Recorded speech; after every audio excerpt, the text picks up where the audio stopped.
Lundi 19 janvier 2026, nouvelle édition d'actualité boulante pour cette semaine. Madame, messieurs, bonsoir et bienvenue à ce bulletin d'information sur Fiera Media. Marie-Gaëlle Villemé pour vous informer. La commune de Montrouge est plongée dans les mois après un acte de violence attribué à un groupe armé venu de Canaan.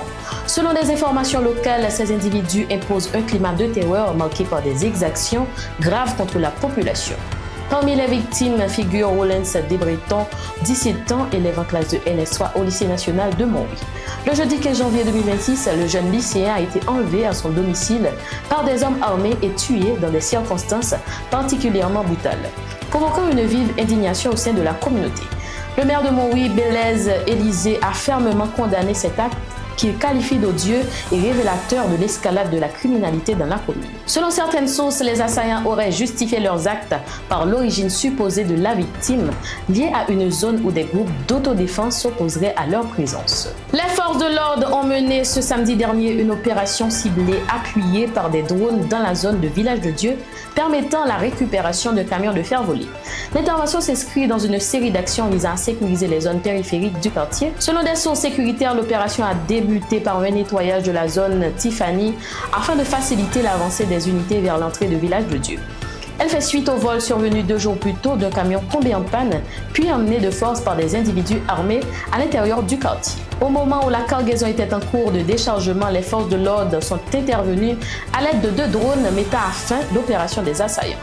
Un bilan provisoire fait état de plusieurs individus neutralisés, dont le chauffeur du camion. La cargaison est désormais sous contrôle des forces de sécurité. Un véhicule de type pick-up a également été signalé sur les lieux. Autre information à ce bulletin, les forces armées d'Haïti ont été mobilisées sur plusieurs points du territoire national dans le cadre d'opérations visant à rétablir l'ordre et la sécurité. Selon des sources sécuritaires, ces interventions ont donné lieu à des échanges de tirs avec des groupes armés dans différentes zones du pays. Les affrontements auraient entraîné la mort de plusieurs individus présentés comme des membres présumés de gangs. Les autorités assurent que les opérations se poursuivent afin de renforcer la stabilité, sécuriser les zones sensibles et garantir la libre circulation de la population.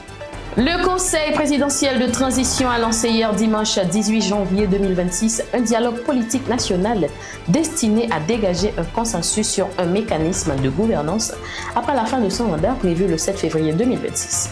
Cette initiative vise également à garantir la continuité du processus électoral et à contribuer au rétablissement de la sécurité sur l'ensemble du territoire. Réunis à la Villa d'accueil, plusieurs groupes politiques dont Morne et Consensus politique, rassemblant notamment Aidé, Petite Dessalines et d'autres formations, ont échangé avec le CPT qui salue des discussions jugées constructives. Les pourparlers se poursuivront ce lundi 19 janvier avec des nouveaux acteurs dont Copop, Haïti, Corépad ainsi que les représentants des accords de Montana et du 21 décembre. L'ambassade des États-Unis en Haïti a annoncé la fermeture de ses bureaux ce lundi 19 janvier à l'occasion de la célébration du Martin Luther King. Cette journée commémorative rend hommage au leader américain des droits civiques et à son combat pour l'égalité et la justice sociale. À cette occasion, l'ensemble des services consulaires et administratifs sera suspendu.